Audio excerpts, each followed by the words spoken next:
lahir dari rahim seorang ibu, dari seorang ayah yang tidak bertanggung jawab, lalu kemudian dicampakkan di dalam sebuah kotak kardus seperti sampah, ditampung oleh panti. Ternyata pantinya pun juga bukan orang baik-baik, dirawat tapi bukan oleh orang baik, lalu menjalani hidup yang sulit. Bayangkan, itu kehendak siapa? Dia tak pernah memilih untuk mendapatkan rahim seorang ibu yang tidak bertanggung jawab. Dia tak pernah minta supaya dilahirkan, tapi itulah hidup. Akhirnya dia tetap menjalani itu dalam keadaan fisik yang tak sempurna. Orang tua tak lengkap, fisik tak sempurna, tapi hidup terus juga berjalan. Orang tak boleh mati bunuh diri, karena bunuh diri tak menyelesaikan masalah dalam ajaran Islam. Sampai lambat laun, sampai masanya menikah. Menikah pun juga tak mendapatkan suami yang layak, mendapatkan orang yang juga tak bertanggung jawab. Sudahlah orang tua tak lengkap, tak sempurna, mendapatkan orang tua yang tidak baik, lalu kemudian mendapatkan pendamping hidup yang tak semestinya. Dari hasil pernikahan itu dapat pula lah anak-anak yang juga tak berbakti. Apalah lagi nikmatnya hidup. Coba bayangkan, indahnya senda gurau dengan ayah dan ibu tak dia dapatkan. Nyamannya hidup di bawah lindungan, naungan seorang suami juga tak dia dapatkan. Bakti seorang anak pun tak juga diperoleh. Lalu kemudian kapan dia merasakan nyamannya, indahnya hidup itu? Kapan? Inilah kesulitan. Tapi orang beriman tak pernah mencaci maki Allah Subhanahu wa ta'ala. Disitulah maqam yang paling tinggi. Raditu billahi rabbah. Aku ridho ya Allah. Ridho bukan berarti pasrah.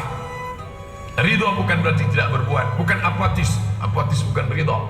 Maka orang beriman itu ridhonya beda. Dia tetap berjuang. Tapi kalau dapat juga yang seperti itu, maka dia tidak berkeluh kesah. Kenapa? Karena ini akan ada akhirnya. Di mana akhirnya? Saat ruh berpisah dengan jasad. Saat itulah dia tersenyum bahwa dia diuji Allah Ta'ala dengan kesulitan, kesusahan. Ya, walanabluwannakum, kami pasti akan menguji kamu. Wabashshirus sabirin, tapi tetap engkau berikan kabar gembira kepada orang-orang yang mampu menahan lidahnya untuk mencaci maki, menyumpah serapah Allah. Siapa itu? Alladzina idza asabathum musibah, mereka yang ketika ditimpa kesusahan, kesulitan, mereka mengucapkan inna lillahi wa inna ilaihi raji'un. Seperti mayat yang dimandikan orang hidup. Tangannya mau dibelokkan ke sini, kakinya mau dibengkokkan, itu dia tak ada kuasa lagi. Dia serahkan kepada Allah Subhanahu wa ta'ala. Inna lillahi wa inna ilaihi raji'un. La haula wa la quwwata illa billah. Itulah yang kita ucapkan setiap pagi selesai salat tadi. La ilaha illallah wahdahu la syarika lah, lahul mulk. Aku tak punya kuasa, wa lahul hamd. Aku tak punya puji-puji, puja-puji, tak layak dipuja-puji. Apa yang aku punya? Lahul mulku wa lahul hamdu. Yuhyi, dia yang menghidupkan. Wa yumit, dia yang mematikan. Wa huwa ala kulli syai'in qadir. Dia kuasa atas segala sesuatu. Kalau hidup ini susah, dia tak berkeluh kesah. Kenapa? Akan ada akhirnya saat ruh berpisah dengan jasad. Kalau hidup ini senang, dia tak angkuh dan sombong. Kenapa? Karena kesenangan itu pun akan berakhir. Menikah, masalah. Muncul anak, tambah masalah. Nambah ini, tambah masalah. Pergi tempat kerja, masalah. Jadi masalah. Hidup ni kalau sudah masalah, itu menengok baygon macam Coca-Cola. Naik ke menara masjid, nengok ke bawah, macam sejengkal. Bawaannya mau mati, mau terjun. Maka ada masa-masanya orang itu istirahat. Dunia sijnul mu'min. Dunia ini sijin, penjara. Dunia sijnul mu'min. Dunia ini penjara bagi orang beriman. Penjara itu kan tertahan. Makan tertahan, minum tertahan, nafsu tertahan, mau keluar tertahan. Dunia ini pun kita tertahan. Mau makan ini tak boleh, mau minum ini tak boleh, mau tengok ini tak boleh. Sedangkan di surga itu la maqtu'atu wa la mamnu'ah, tak putus dan tak tertahan. Nikmatnya tak terhenti. Apa saja yang mau dimakan, makanlah. Apa yang mau diminum, minumlah. Apa yang mau dipandang, pandanglah. Apa yang mau dinikmati, nikmatilah. Walakum fiha ma tashtafi anfusukum. Di dalamnya apa yang mau kamu mau makan, mau kamu nikmati, nikmatilah. Walakum fiha ma tad'un. Apa yang mau kamu nikmati, apa yang mau kamu dapati, tak ada tahanan, tak ada batasan. Maka dunia ini disebut sebagai penjara karena kita berada dengan batasan-batasan.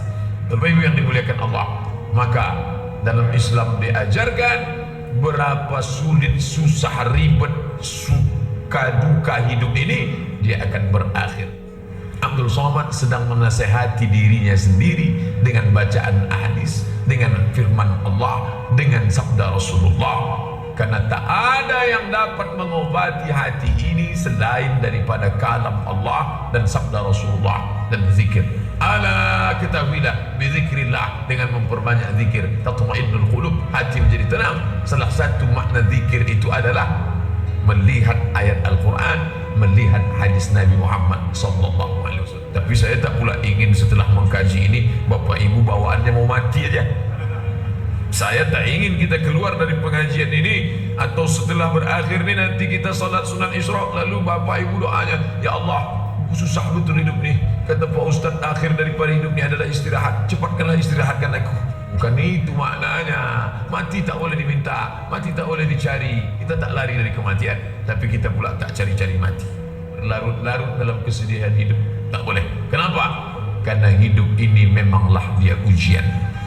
Banyak betul soal ujiannya Pak Ustaz. Kalau tidak mau diuji, jangan masuk ruang ujian. Ini ruang ujian, ini tempat ujian. Kapan dia berakhir? Keluar dari sini, selesai ujian. Berani hidup, berani menghadapi ujian. Takut menghadapi ujian, jangan hidup. Takut hidup, mati saja. Orang Islam itu jelas langkah-langkah hidup. Sama-sama kita berdoa kepada Allah Ta'ala, mudah-mudahan melewati berbagai macam ujian ini kita lulus insyaAllah.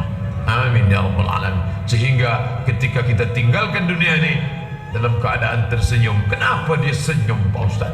Katanya mati itu sakit, katanya kematian itu sedih, katanya takut, terbujur di rumah sakit, keliling anak, cucu, menantu, sahabat, menangis mereka. Kenapa dia tersenyum Pak Ustaz? Dia sudah istirahat, dia sudah tenang. Adapun sisa hidup kita ini kita manfaatkan untuk yang baik-baik.